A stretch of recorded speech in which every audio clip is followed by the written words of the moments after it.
Hey everyone, and welcome to my tutorial on how to make a thumbnail for YouTube. What we're gonna do is we're gonna recreate one of my thumbnails that I've used in the past, one that was quite recently, one I used for Grow Up, because I think that will show a lot of the tools that I use to make my thumbnails. What I'm going to be using is Adobe Photoshop, because if you ever want to do anything professional with graphic design, stuff like that, make sure that you know Photoshop or other Adobe programs like Illustrator, maybe InDesign if you're into, making like books and magazines, stuff like that. But something that, it's a big plus if you ever want to go work for a professional company and you're going to do graphic design. There's a 99% chance that they will be using Adobe products like Photoshop, Illustrator, the stuff that I said earlier. If you're doing video editing, there could be multiple programs or animations, but most of the stuff for web design, graphic design, most of that is just plain Adobe Photoshop. And I think that Adobe knows that people, or that young people, pirate their software, and I think that they're okay with that, because that means that there will be more people who know how to work with them, with the programs, and so eventually there will be more professionals using their software and paying for it, of course. When I was really young, I downloaded Photoshop 7. Right now we're at CC, which, well, there was Photoshop 1 to 7, then they brought out CS1 up until CS6, and now it's CC. So, it was like 8 versions ago that I first downloaded Photoshop, and you could do a lot of awesome stuff with it. But from that, I've learned so much that I am now, well, a web designer, graphic designer, web developer. I do a lot of stuff that requires me to use Adobe products. And I love them, So what we're gonna do today is we are going to create this thumbnail that I've used earlier. Actually, no, we're not gonna create this thumbnail. My bad. We are going to create this thumbnail. The reason why the other one showed up is because this is the file that I have all my Grow Up thumbnails in. So I have a lot of different ones. I forgot to turn off a layer, but that is fine. So we're gonna recreate this thumbnail, and I just noticed that he has like a little penis over here. That's weird. But what I'm gonna do now is I am going to disable my webcam so that you guys can see a lot more. So this is the thumbnail that we're gonna create, the Grow Up number 6. I think it was number 5 or number 4 or something.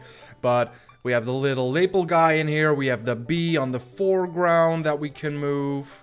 And we have, of course, the logo. All of these are separate layers so that we can, move them around, make them bigger, make them smaller, whatever we want to do with them. So, oh, not the penis. So what we're going to do is we're going to close this off because we are going to create a new document, of course. So what we do is we say File, and here in the upper left corner, and we say New. The width is going to be 1280 by 720. Height is going to be 720. Make sure that this is set to pixels, very important. Then we have the resolution, which is set to 72 pixels per inch. That doesn't really matter a lot right now because we're setting the width and the height as pixels, so the number of pixels per inch doesn't really matter a lot. Let all the other stuff just be the default settings because you don't need to change that. Okay, here we go, and now we have a pristine white background. Now, first of all, I'm going down here and I'm going to open up my lepel folder. This is the folder that I have on my Dropbox that contains a lot of stuff like pictures for thumbnails, the website, here all of the thumbnails I ever created. That's a lot of fucking thumbnails. Let's go back, but it also contains stuff like this, my little avatar dude, my little lepel dude, my avatar for Twitter, let's see the background for the outro. But what we are going to do is we are going to drag this little guy, lepelglasses.png, into my Photoshop document. And what that does is we now see an X over him. What that means is that he is now a smart object, because normally when you have, a piece of graphic in your Photoshop document and you resize it, it calculates new pixels, so it loses quality. Or, if you make it smaller, you could say it gets more quality. But anyways, you are modifying the document. What a smart object does is, so with an X through it, it means that we can resize it as much as we want and it won't lose any quality, because it's basically loading it in from a separate file and not modifying it. So we are going to put him right over here on the left side, and then we press enter, which basically saves it. But if you look down here in the right corner, you see this little icon over the layer, the page with the little square. That means that it's a smart object. So what it would mean if I would duplicate this layer, so we now have 2 of them. You don't need to know how I did that, but if you want to, you press Control J. That's how you duplicate a layer. So now if I right click that layer and I say rasterize, so what that does is I make it a normal layer with just normal pixels. You can see down here in the right corner that the little icon is gone, so that means that it's a normal layer. If I now size it way smaller, I double click it or I press enter to save it, and if I now make it bigger again, see what happens? Well, that's not good, right? That is not good. So we can delete this layer, or we can press delete on the keyboard to make it a bit quicker. If I do the same with this guy, whoop, make sure we have the same aspects. I'm dragging the wrong things, but that is fine. So if I make him smaller and then bigger again, see, nothing changes. Oh, my bad. See, nothing changes. So we're gonna put him back where he belongs. There we go. And we're gonna continue. So we are going to make a thumbnail for Grow Up. To do that, we need a cool background, something that has to do with the game. So in Google Chrome or whatever browser you prefer, I am going to go to images.google.com, which is going to be your best friend. Now I'm going to search Grow Up, which will probably bring up a lot of stuff that I don't need. There we go. So to fix that, we type game behind it. Grow Up game. Now, okay, this is what we need. We have a lot of cool pictures that we could use if we want to, but it's really important that we get a big picture, because if I take this, if I say look at the image, see, that's really small. If I would copy that, I do that by right clicking and saying copy image. Sorry, all my things are in Dutch except Photoshop. If I now paste it in here, look, it's really small, and I can make it bigger if I want to, but as we saw earlier, that's going to look like shit. So press delete and delete that layer. Now I'm going to close this tab. I'm going to go back up. What we're going to do is we're going to click tools and we're going to click size, and we're saying big. Or large, it's probably the correct name in English. So now we have a lot of images of which we know that it's going to be big. So we have this one, for example, which is really cool. We have the planet over here. I have no idea what I use. I probably used one of my own screenshots, but I will use this one. So I'm going to say look at the image. Here we go. So now we have the full image. We can say right click and we can say copy. Go back to Photoshop, and what I'm going to do now, in the down right corner, in the bottom right corner, I'm going to select the background layer, because anything that I paste by pressing Ctrl V will be placed above the layer that's selected. So if I now press Ctrl V, there we go. As you can see, there's a new layer above the background layer. What this means is we can move it around. We have a cool planet over here. So that looks pretty nice, right? Now, we also had the bee on there. So I'm going to close this back off. Here we go.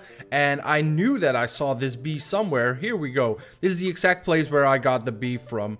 So what we're going to do, we're going to look at the image again, right click and copy. And now what I'm now going to do is I'm going to go back to Photoshop.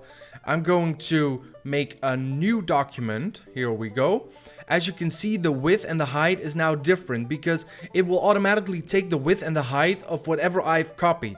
So we just copied this image, which is 1920 by 1080, as you can see up here in the left.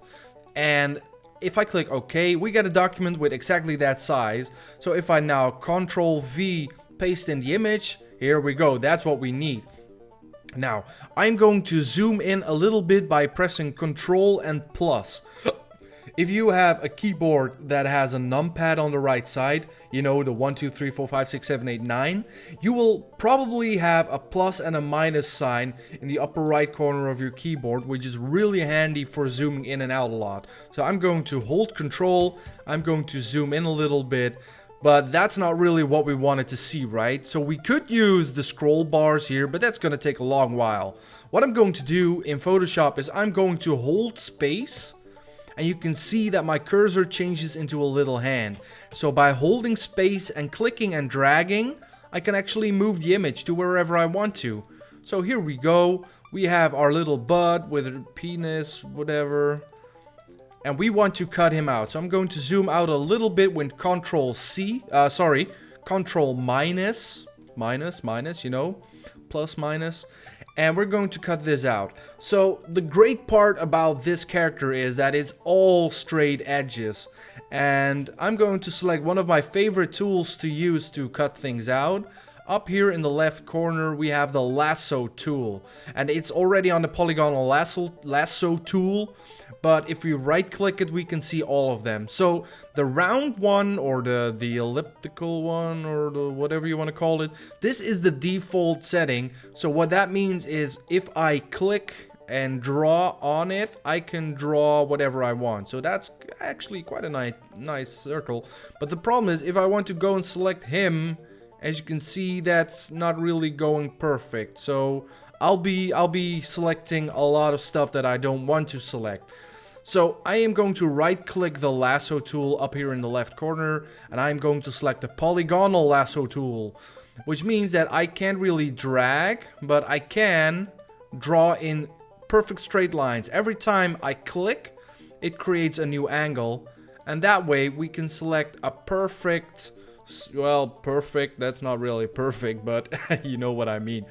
And when we go back to the first start of the you know, the selection drawing we made, you'll see that there's a little circle that appears on the cursor, which means that we can close it. There we go. And now we have this closed, and if we want to, we can move this, but of course we don't really want that. So what I'm going to do is I'm going to zoom in. In the upper left corner, I'm going to select this tool.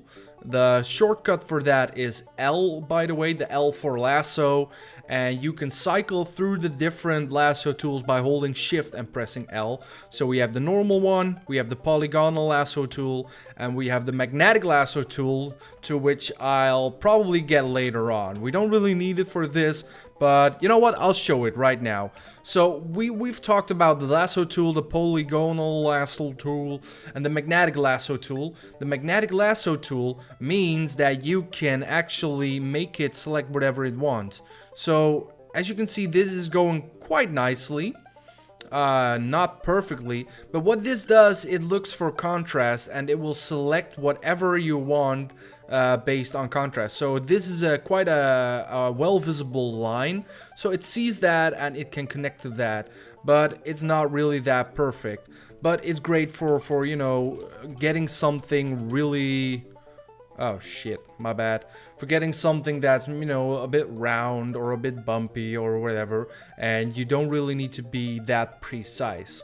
So I'm going to go back to my polygonal lasso tool.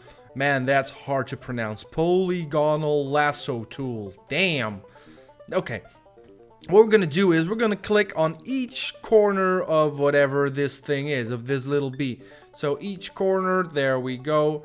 And that is actually quite easy, isn't it? So you don't, well, you should be kind of precise with it, because you, of course, you want your thumbnail to look good. And if you select too much off of the edges, it will look like, you know, it has a little edge on it. And as you can see, I'm moving around because I'm now in the lasso tool. And if I hold shift, oh, sorry, if I hold space, you can see that my cursor changes to a hand again, and I can move around without, you know, doing any damage. So make sure not to click when you're not holding space, because if you do that, and you click over here, you get this, and that's not what you want. But if that does happen, you can press backspace on your computer, on your keyboard, or on a Mac it's probably delete because they don't really have a backspace button. Also, if you're watching this and you're using a Mac, just replace every control I say with a command. That's the little icon on your keyboard that looks like I don't know, like a little clover or something. It's the weird for loops thing. So we're gonna continue selecting our bee buddy here. I'm going to do it a little bit more quickly, just so that this won't take too long. But okay, we can do this, right? So there we go. His antennas look like drink box straw or something. I think I played. Is there like a game studio that has a drink box, like you know, like a carton as their logo? Because this is reminding me of something, and I don't know what, to be honest. So there we go. So we're about halfway done, probably. Well, not really. Oh, backspace that. There we go. Backspace again. So it's really important to make sure you select it properly. There we go. Because we don't want an ugly bee, right, on our thumbnail.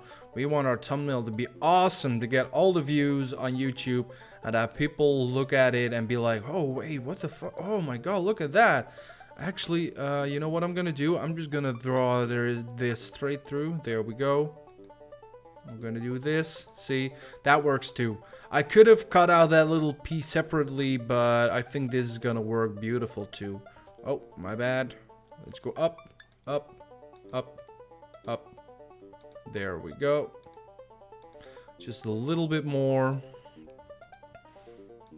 So I hope this tutorial is a little bit easy to follow, because you know, for me, I've been doing this over 10 years, and it's really hard to try and place myself into someone who doesn't know it, because to me everything is so like, oh yeah, you do this, you do that, and blah blah blah blah. So okay, we've reached the end of our little bee buddy. So if we go to the last point, we see the circle pop up and we can close the selection. Now I'm going to use Control- to zoom out again.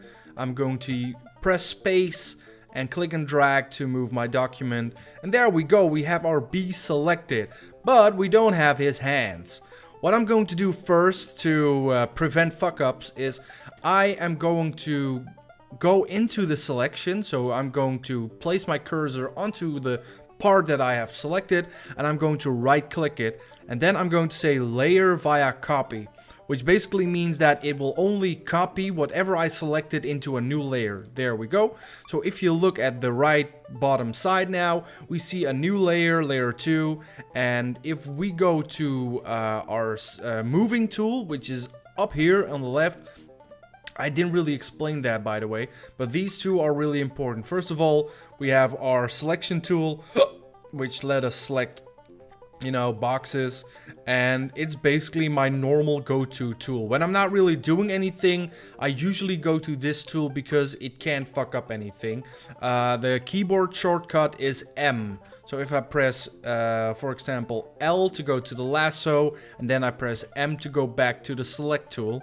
And another important one is the move tool, which is up here on the left side.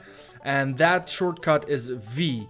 And when I press V, you see a box popping up around the thing that I selected.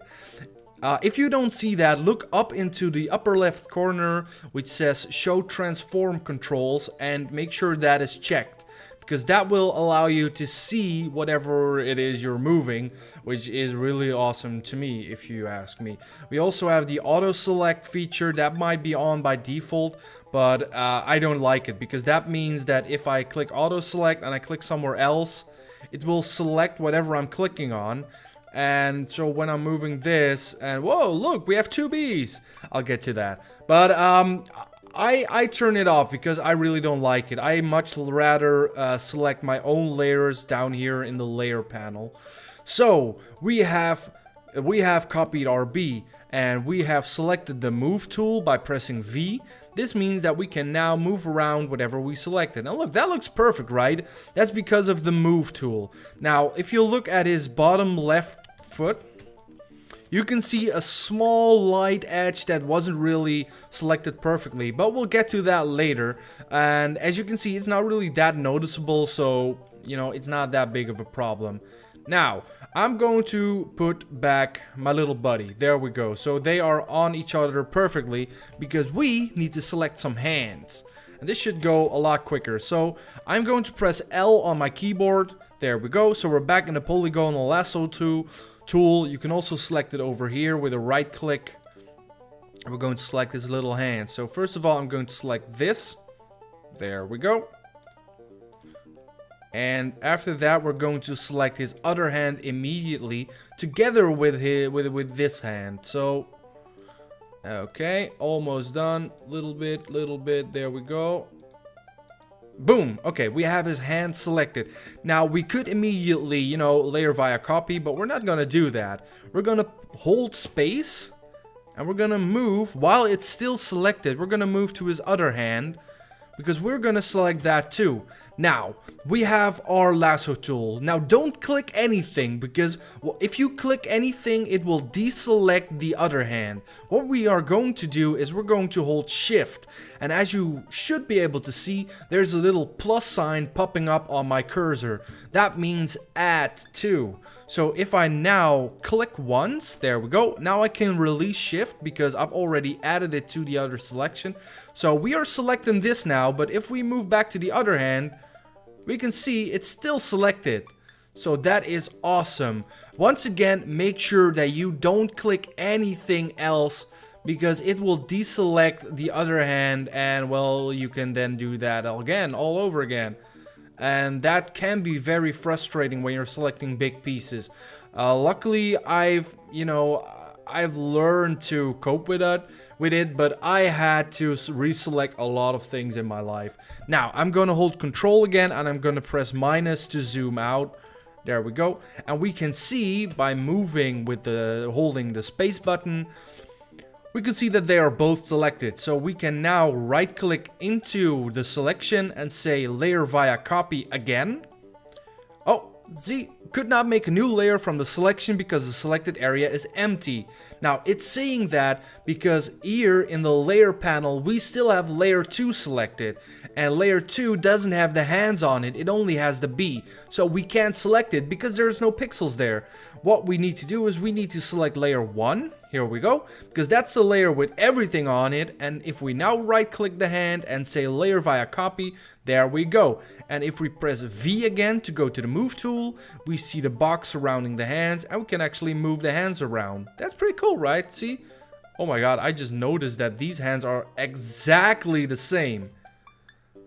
That's cool. So I'm guessing that it's like the same pose for the character model. Yeah, that's funny. Okay, but we're gonna move them back. Here we go. So now we have the B. Here we go. And we have the hands, but they're separate. So we're gonna put them back. Now, if you look at the bottom right corner where the layers are, we have layer 2 and layer 3. Layer 2 contains our B, and layer 3 contains our hands. We're going to need to merge those layers. So you can right click a layer 2, and you can say merge down. But you can also press Ctrl and E, the E of Edward, on your keyboard, and boop, now we have a layer with our complete B. And this is what we are going to need for our thumbnail. Now, in the bottom right corner, I am going to deselect. I'm going to not deselect, but I'm going to press the little eye icon on the left side of the layer, because that turns on or off the visibility, indicates layer visibility. So if I click the eye on layer 1, which contains the background, boop, it's gone. And I can click it too on the white background so that we can see this checkerboard pattern. What this means is this is Photoshop language for invisible. So there is now no background if I want to copy this. What we're going to do is we're going to go to the select tool again, which is back in the upper left corner, or we can press M on our keyboard, the M of Mike, whatever you want. And we are going to select the B. We don't need to be very precise because the background is transparent anyway, so it doesn't matter how much we select, it will only copy the visible pixels. Now we can say edit and copy. We could say copy merged if we want to. But if we say copy, that's basically enough. Or, of course, you can press Ctrl C on your keyboard. Now, we have our B copy with a transparent background. So that means that if we go to our thumbnail and we press Ctrl and V, boom, there it is. There's our little buddy bud. Now, we have the bug in our thumbnail. If we press V, we go back to the move tool. We can move him around. But the problem is, okay, he's a little bit too big, isn't he? And he's facing the wrong way, because whenever you make anything with people or anything that has eyes or a face, you want it to face to the inside of whatever you're creating. So right now he's looking to the left, which is to the outside, because I want to put him on the left side of the thumbnail. So what we can do is up here, if you can see, the cursor changes. That means that I can, you know, I can stretch it out if I want to, but that's not really what I want. So press Ctrl Z, and there we go, it's back to normal. But what I do want to do is, if I click it, the mode changes. So if I go back out, you see the edge here is quite light, but if I click it, it becomes a lot wider. That means that we're now in edit mode, and if we right click into the square that the B is in, we get a lot of options. So we have scale, rotate, skew, distort, perspective, warp. We can rotate it, but we can also flip it horizontally. So if we flip it horizontally, there we go, he's looking inside and it is perfect. But now the text on his chest is the wrong way around, so that's not really good. I'm going to make him a little bit smaller too. So you can do that by going to any of these points. You see the little boxes over here on the corners and on the middle of the line. Now you can hold your mouse, click it and drag it, but the problem is you don't really have the right perspective or the right aspect, that's what I should say. So we can fix that by holding shift. Boom. So if you press shift, it will always be perfect. So that is very important when resizing anything. Hold shift. For dear God, hold shift, because else everything will look terrible. Believe me, hold shift. That's what you want. So now we can move him over here. There we go. We can double click him or press enter to confirm the changes that we've made. So we turned him around basically. And we press M again to go back to the select tool, just to be, just to get a clean view of whatever we've made. Now, the problem here is the bug on his front chest. Now, we could rotate him. We could rotate the bug letters. And I guess we could do that. So I press Ctrl plus to zoom back in. Here we go. Now, we could rotate the letters, but that will probably not look very nice. But we're going to try it anyway, because the main problem why it won't look nice is because of the shadows, the lighting of the letters. So I am going to go back to my polygonal lasso tool by pressing L or just clicking it up here in the toolbar set. And we're going to select this. We don't really need to be too perfect, but make sure that around here at the B, because there's a lighter color around it. So here we go. Boom. We have that selected. Now what we're going to do again is right click it and say layer via copy. So we now have a copy of the bug on his chest. Ctrl Z, put it back, and now we can once again click the outside line of it, right click it and say flip horizontal. There we go. Now that doesn't really look good, does it? Double click it to confirm. So this doesn't really fit on here. Now there's another feature that we can use. Once again, click the outer lining of the layer, right click into the layer and say, let's say skew. With skew, you can actually change this. So here we go, double click it, and then maybe move around the layer a little bit just to cover up the bits and pieces.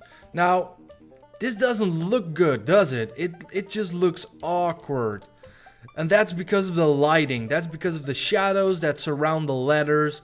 So, you know what? I actually just want to get rid of it. That's what I want to do. So over here on the right, I'm going to press the eye icon on the layer, on layer 3. And what I'm going to do is I'm going to create a new layer so that I can paint over this. I can create a new layer by going down here onto this icon in the bottom right corner. It's a little, it looks like a post-it note with one of the corners folded up. So we click that and boom, we have a new layer. The reason why I'm creating a new layer is because I don't want to start painting right onto the bee, because if I mess up, then I won't be able to remove it later on. You know, of course we can use Ctrl Z, but for example, if I paint over it and then an hour later, after I've made thousands of other changes to the document, I won't be able to just go back to the bug. So we have created a new layer, which is called layer 4. We need to select it so that we paint into that layer when we want to. And we go over here to the brush tool. It's a shortcut for B. Actually, no. What the fuck am I saying? The shortcut is B. That's cool because we're painting a bee. Now we have a circle right now. Yours might look different. So when we're in here, right click into the document. It doesn't matter where, and you'll get this menu. So we have a number of different brushes. We have the soft round one, so that kind of fades out, and we have the hard round one, and we also have the size, so we can make it like huge. Oh, make it a little bit smaller. Here we go, huge. Or you can make it as small as you want, but it was set to 10, and I actually think that's quite a good size. So let's set it back to 10. Okay, now the problem is that by default, I think you have, if you look over here on the left side, you see a black and a white square. That's your foreground and background color for, you know, the tools that you use. So our foreground color is black. So if we now want to paint over it, it's black, and that's not really the color that we want, is it? So Ctrl Z, get rid of that. Now another important tool when using Photoshop is the eyedropper tool, because that allows you to pick a color from the document that you're making. So if I go to the eyedropper tool, I actually need to look where it is because I always use shortcuts. It's here, eyedropper tool. If I select it, I can go and pick a color. And if you look at this color block over here on the left side, it will change to whatever I pick. If I hold it, I can actually see a ring of color of the color that I'm selecting. So what we want is we want this yellow color because we want the bug to be the same color as the yellow background. Now we have this. By the way, the shortcut is I. The I for as in well, ice cream. Ice cream. So we're gonna select this yellow color because we want to paint over the bud. Now we go back to our brush tool by clicking the icon or pressing B, and well, we can just paint over it. There we go. There we go. See, it's not that hard. I mean, Photoshop is easy, right? This is gonna be a long ass tutorial, by the way. We've been going for half an hour, holy shit, and we haven't even finished the fucking bee. Now, this is a little bit tricky because this part is lighter. So we go back to our eyedropper tool by pressing the I. We click this, and we can paint over this too. See? Good enough. Now, I go back to M just so that we have a neutral view. And if we go to the V icon, we can actually move whatever the fuck we painted and see the bug again. So press Ctrl Z, have it get back, there we go. And now if we zoom out using Ctrl minus, there we go. You know, that looks fine, right? That looks just fine. Now, we basically have our background done, but now we want our buddy bud to stand out from the background a little bit. So another very important tool in Photoshop are the blending options or blending mode. I don't really know what it's called, but if you go to your layer up here, down here in the right corner and right click it, you see at the top of the menu blending options. You can also get there by simply double clicking the selected layer. Don't click the text because that will allow you to change the name of the layer, but just click the outside of it. There we go, we double clicked it, and here we have the blending options. Now, you can do a lot of stuff with this. I'm probably going to go through them one by one. First of all, we have bevel and emboss, which basically makes it look like it's, well, like it's coming out of the screen. Well, not really. This is something that can be very, very ugly if used wrongly. But you could say like chisel hard, you could say contour, and it will look slightly better, but I personally never use this option. You can also add a texture, yeah, well, nah, that doesn't really look that great, right? Nah. So let's just disable that. We can add a stroke. You can click the little checkbox to enable it, and then you can click the name of the effect to see the options. So we can change the size, we can change the opacity of the stroke. Here we go. And we can say it's inside, outside, center, the blend mode. This is another important function. With this, you can change how the color reacts to the background. So as you can see, this is overlay. You have to play with these to know what they do, because it's not easy to know exactly what everything does. So I'm going to turn off the stroke. We have an inner shadow, we have an inner glow. This is pretty cool too for some stuff. It looks really ugly right now, but you can do some cool stuff with it.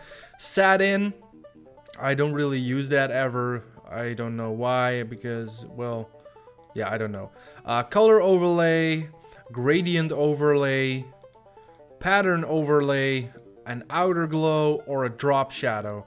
Now what I'm going to use an outer glow just to add a black fade behind him. Now first of all, it's always set to screen, which is really annoying because I need it to be normal. Because if we change the color, this yellow thing is the color of the outer glow.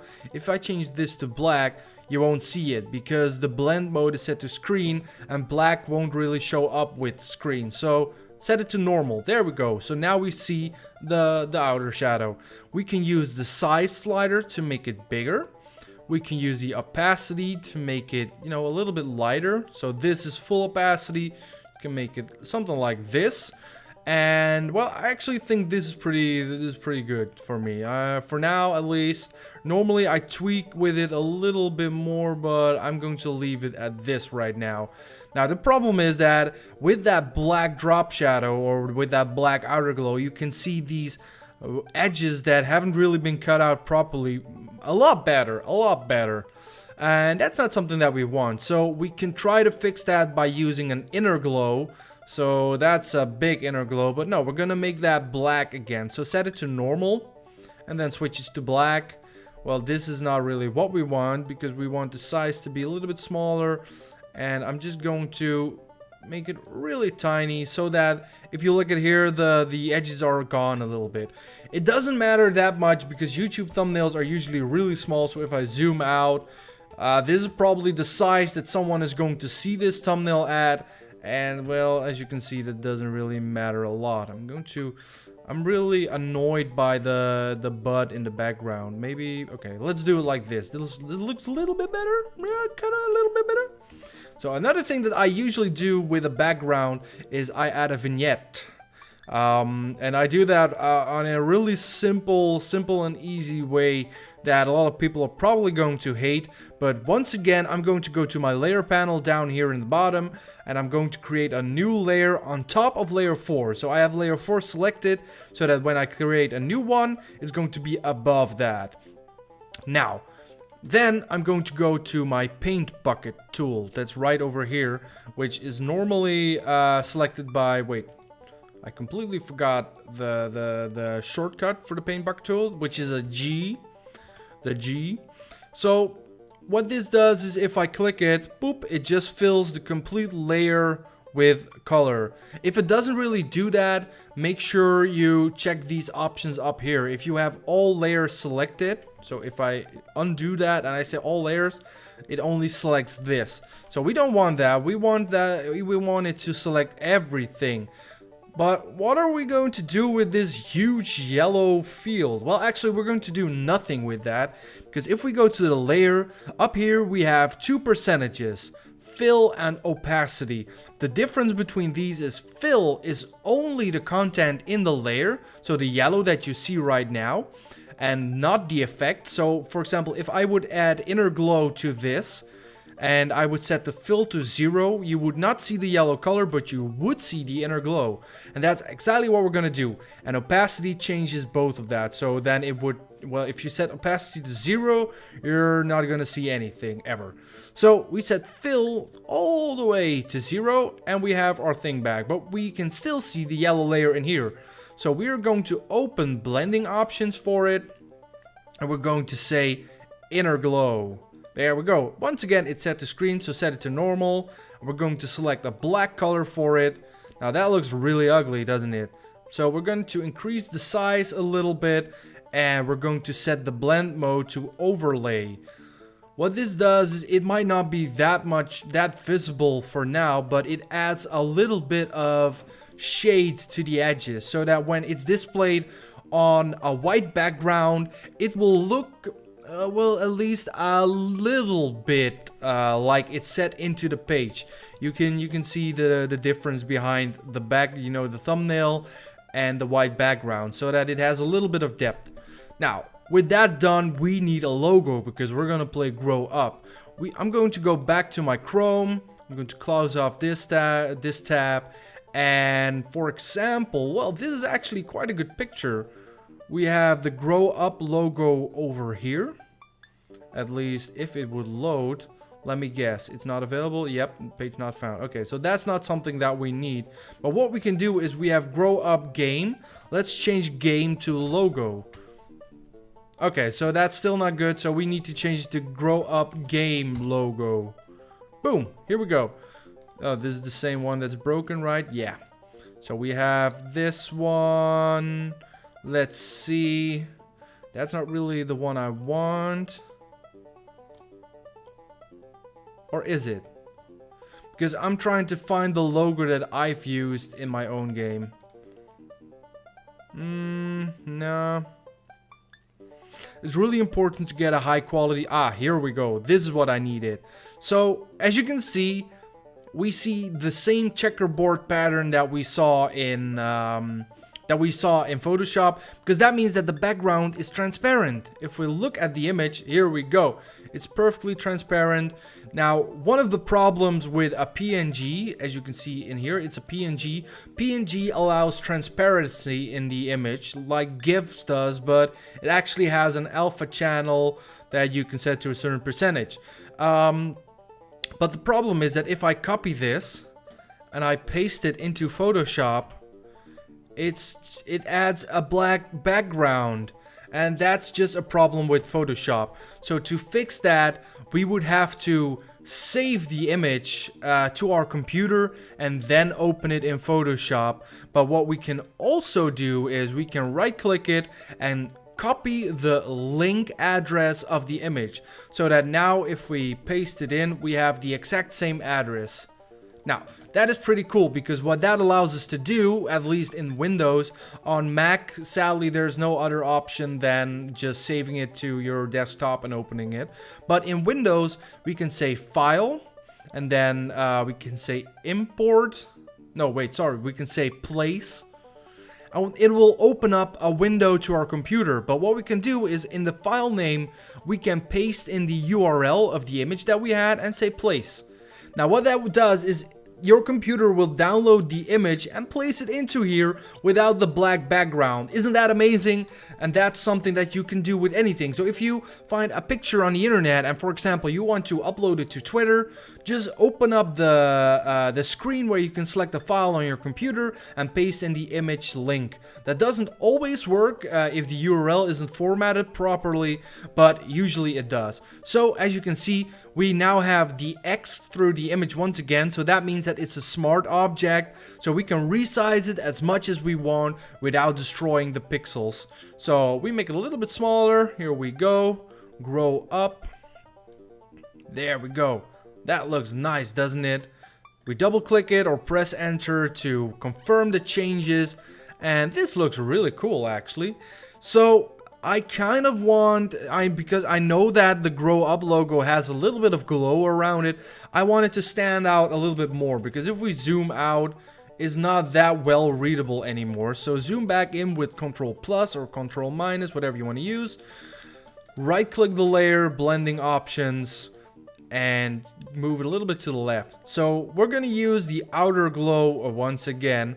And as you can see, it just adds onto the already existing glow. But I think the blue was pretty cool. So let's see how that looks.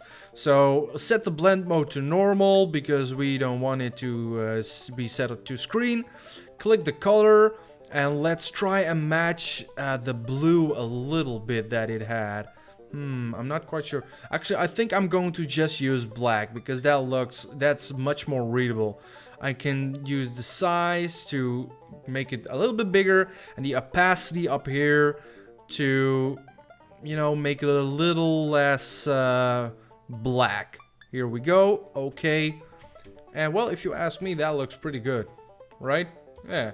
So last but not least, we need to add the number of which episode it is. For that, we use the text tool, which is the T icon over here on the left side.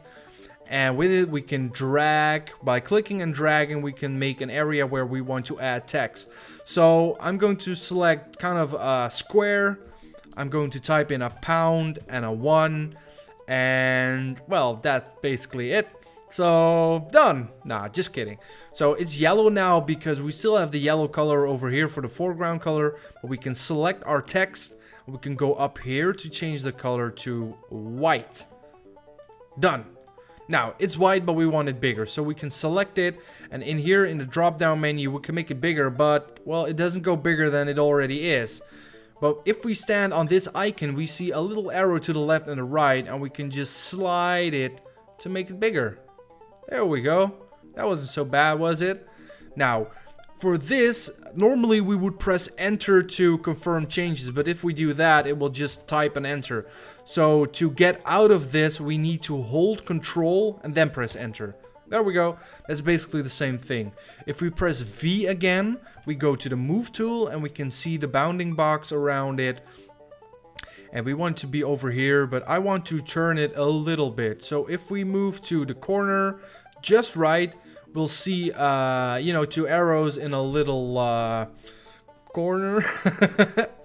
And if we click and hold, we can drag to rotate it. It will rotate around the little icon that's in the middle, but we can also move that. So if we now drag it, it will drag around that point, but we don't really need that. So now let's line it up a little bit. Double click or press enter to confirm. Cool. Move it a little bit with our arrow keys. Okay, that's another good tip. You can use your arrow keys on your keyboard to move it, but if you hold shift, it will move a lot more. So if you need to traverse big distances, it might be better. And now to make the one a little bit more readable, we're going to add a stroke around it. So we go to the 1 layer, the number 1 layer, not as in the first layer, but the layer that says #1. Right click, blending options, or you can just double click the layer. Make sure you don't double click the text. Here we go. Now we can say stroke. That's quite a small stroke. We can make it a little bit bigger because that's how I usually have the number on my video. Okay, and we're done. We have created a YouTube thumbnail in my own personal style. Well, there we are again. That was a while. We've been recording for 48 minutes, and I will probably have to cut out some stuff of it. But wow, okay, we're done. This took a lot longer than it usually takes me to create a thumbnail because I usually have a lot of this stuff pre-made.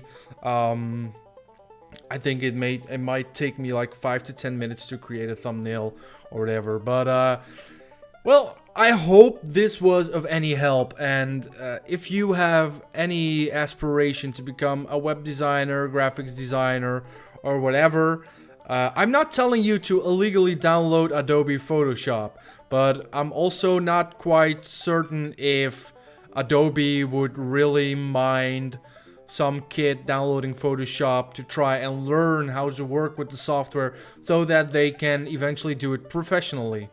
Yeah. But that's about it. If you have any more questions, hit me up on Twitter, Facebook, Tumblr, Reddit, whatever you want. Just look for Lepel Channel. Actually, I'm called Lepel Channel on Twitter, Tumblr, Facebook, and on Reddit, it's just reddit.com/r/Lepel. So, thank you guys so much for watching, and I will see you guys in the next episode. Bye!